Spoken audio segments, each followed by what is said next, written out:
how they did. I'm joined by Frank Cipolla, an image consultant and author. Frank, thanks for being here. Would you say that there were any clear victors? Yeah, I would say I think Trump secured his position as the front runner. I thought Carly Fiorina did a terrific job. And I think Chris Christie actually made some noise. He tried to out-Trump Trump as that Northeast rowdy guy, and he had some good jabs in there as well. Conversely, Josh, I thought that there were some clunkers there as well. I was disappointed in Ben Carson, quite frankly. He's doing something with his body language, which is 95% of human communication. He's doing something with his body language that if I were media coaching him, I tell him to stop. I'm sure he's an intelligent guy and an honest guy, but what he often does is he closes his eyes when he tries to make a statement, sometimes for 2 or 3 seconds, which says one of two things to the viewer. It says either I'm lying, which I'm not insinuating he is, or I'm really not believing what I'm telling you. So that is what is conveying with his body language when he closes his eyes. Number two, he shuffles a little bit and looks down often, as opposed to Donald Trump, who, as you notice, his arms are cemented to the podium. His head is straight up, his jaw is straight, and sometimes he's actually looking down at his fellow opponents. So there's a juxtaposition there that you can see very profoundly in that debate. Yeah, and Trump's been quite overt about that with Carson as well. I mean, he's been quoted as saying, can you imagine this guy coming into a room with Putin and being taken seriously, right? He just doesn't have the demeanor, he doesn't have the credibility, he doesn't have that air of authority that you require from the commander-in-chief. True, and I think a lot of the candidates, you know, they churned a little bit and they left off where they started. But I think in this day and age, people are busy. They have 2 jobs, sometimes 3 jobs. They're taking their kids to soccer practice. They want somebody to state the problem, and they want somebody to state the answer in a bumper sticker. The economy's messed up, I'm going to fix it. That's all they need to know. The nuances we'll figure out later. And with Donald Trump, it's not a corporation, the government. He doesn't just go in and tell everybody what to do. He has to work with Congress. He has to put together coalitions. He has to get everybody to agree at some point and pass a bill if he can. So, you know, for now at least, it's playing to the folks who are sick of government, and he's saying, here's the problem, I'll fix it, trust me. Well, you're right that if nuance is a problem, that is a problem that Donald Trump doesn't have, fortunately. Marco Rubio is another person who I want to look at, because he also has this kind of diminutive demeanor, right? But he's also young and kind of and upbeat. He's optimistic. What's not to like, really? He's sort of sunny. I just want to take a look at a clip. This is his attempt to be the jokester, which didn't quite go as planned. I'm honored to be here at the Reagan Library, at a place that honors the legacy of a man who inspired not just my interest in public service, but also our love for country. And I'm also aware that California has a drought, and so that's why I made sure I brought my own water. So that's obvious. Yeah, that's obviously a callback to his disastrous response to the You know, it's funny State he of the should Union. bring that up, because I noticed in him, it's almost as if he's a little out of his...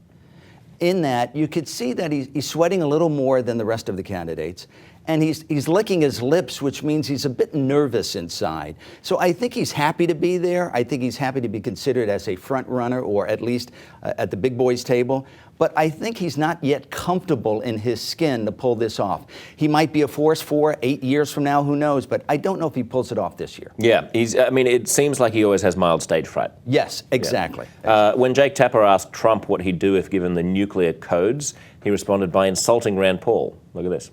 First of all, Rand Paul shouldn't even be on this stage. He's number 11. He's got 1% in the polls, and how he got up here, there's far too many people. Anyway. Senator Paul, your name has been invoked. I kind of have to laugh when I think, sounds like a non sequitur. He was asked whether or not he would be capable, and it would be in good hands to be in charge of the nuclear weapons, and all of a sudden there's a sideways attack at me. I think that really goes to the judgment. Do we want someone with that kind of character, that kind of careless language to be negotiating with Putin? Do we want someone like that to be negotiating with Iran? I think really there's a sophomoric quality that is entertaining about Mr. Trump, but I am worried. I'm very concerned about having him in charge of the nuclear weapons, because I think his response, his visceral response to attack people on their appearance, short, tall, fat, ugly, my goodness, that happened in junior high. Are we not way above that? And would we not all be worried to have someone like that in charge of the nuclear arsenal?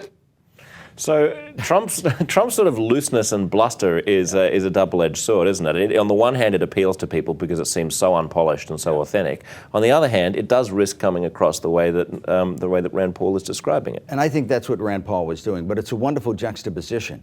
I think it says a lot about our country that even though Rand Paul is really making some very good points, that we're still being entertained, in quotes, by Donald Trump.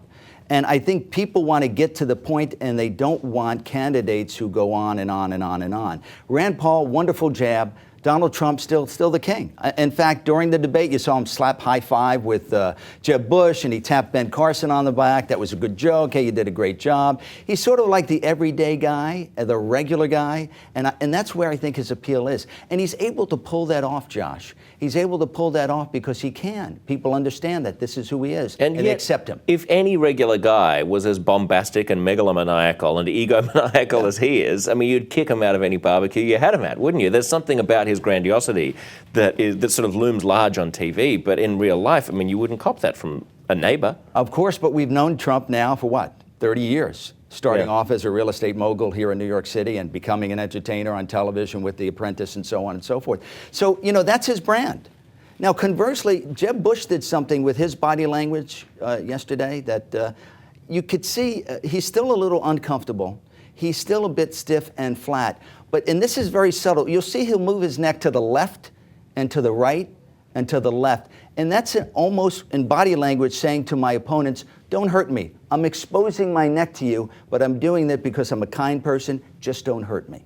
I want to take a look at that. Let's go to the Jeb Bush clip, because I really don't think that he did particularly well. He doesn't seem to be comfortable in doing what he needs to do, which is to assert himself against the runaway train that is Donald Trump. So he was challenged about his brother, the former President George W. Bush, and here's what he said.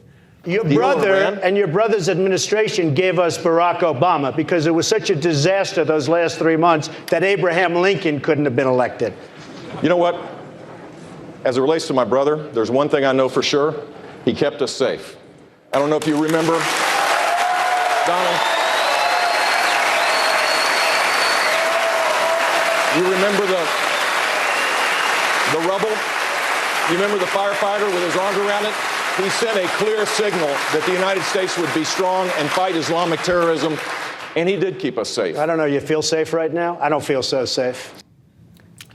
What do you make of that? I give Donald Trump credit because I know in his mind what he wanted to say was, if I might get political for just a moment, that, yeah, he kept us safe except on 9/11. But, you know, that would welcome the wrath or bring on the wrath of the Republican Party. So he held his tongue. And I know he probably wanted to say something like that. It probably was. You reckon Trump ever holds his tongue? Well, in this particular case, I feel case, like if he'd said that, I mean, to claim that we were unsafe for 8 months and then safe for 8 years is still a pretty good record, right? I mean, as far as, you know, if whether or not he dropped the ball on 9/11, right. You could argue one way or another, but the fact that there was no major attack on U.S. soil and hasn't been one since says something, right, about competence. It does. You know, more than anything, though, I'm surprised that Donald Trump is still where he is. I said in earlier interviews during the summer that he was the Republican summer fling. But here we are, a few days from the fall, the autumn, and he's still in a position where he is at the top. And I think some people will challenge him. Again, I think Carly Fiorina did well. I think Chris Christie did well as well. And I think there's some other candidates, but I think you'll see a thinning as we go on. But as long as Donald Trump continues, Josh, what I call the rooster syndrome, he knows he's the biggest rooster in the barnyard, and he's walking around strutting his stuff and dismissing people like he did with Rand Paul. You mentioned Chris Christie. I want to take a look at a clip of Chris Christie. This is him trying to sort of invoke his inner Trump, right, as you said. And it was Carly Fiorina and Donald Trump fighting over who has the best qualifications, and Chris Christie just tried to shoot them both down. Take a look at this. The fact is that we don't want to hear about your careers, back and forth and volleying back and forth about who did well and who did poorly. You're both successful people. Congratulations. You know who's not successful? The middle class in this country who's getting plowed over by Obama and Hillary Clinton. Let's start talking about the O's issues tonight and stop this childish back and forth between the two of them. Did that work? Yeah, I think it did. What he did was he became much stronger than the last debate, number one. Number two, I submit to you, if Donald Trump wasn't in the race, Josh, that Chris Christie would be that Donald Trump. That bombastic personality who's going to tell it like it is. The worst thing for Chris Christie was Donald Trump getting into the race. Otherwise, worst thing for everyone in the pack exactly. was Chris Christie. It was, now, what does he have? 1% or 2%? Chris Yeah. Christie, Governor Chris Christie, and Trump has 23 or 30 in some polls and so on. But I think you can't out-Trump Trump. He's been around a lot longer. He's more well-known nationally. And he's just got that space locked up. Chris Christie might have grabbed a little bit of it last night, but certainly not all of it. Yeah, I mean, if you were Chris Christie's people, you would be hoping, I suppose, that Trump implodes and you become the more intelligent, more experienced version of Donald Trump, right? Exactly. Yeah. So I just want to take a look lastly at Carly Fiorina. She stood out in last night's debate. She was well prepared. She stood her ground. Her best moment may have been when she stood up to Trump. Just take a look at this. In an interview last week in Rolling Stone magazine, Donald Trump said the following about you, quote, "Look at that face. Would anyone vote for that? Can you imagine that, the face of our next president?" Mr. Trump later said he was talking about your persona, not your appearance. Please feel free to respond what you think about his persona. It's interesting to me. Mr. Trump said that he heard Mr. Bush very clearly and what Mr. Bush said. I think women all over this country heard very clearly what Mr. Trump said. You know what's interesting about that? First of all, Carly, as I mentioned, did a great job. When I talent coach, especially politicians, colors say a lot as well. If you notice, everyone on that stage either had one or two colors in their outfit, either red or blue, sometimes light blue. Light blue conveys trust. In Carly Fiorina's case, that blue dress conveyed trust. It's a warm color. Red conveys power. And a lot of the candidates had red on. Donald Trump had some sort of striped blue tie, which sort of surprised me. Maybe he wanted to show that he wasn't the rooster. I don't even think he thinks about it. I don't think he has image consultants. He's the only one up there who just dressed himself. He's like, I like this tie. I'm going to wear this tie. He probably did. But if you look at any candidate or any politician who has to lay on some bad news or convey trust, it's always that light blue, and you saw it all over the place last night. Interesting. Great to talk to you, Frank. Thanks. Wonderful so much to for be here, coming in. Josh. Thank you for having me. You got it.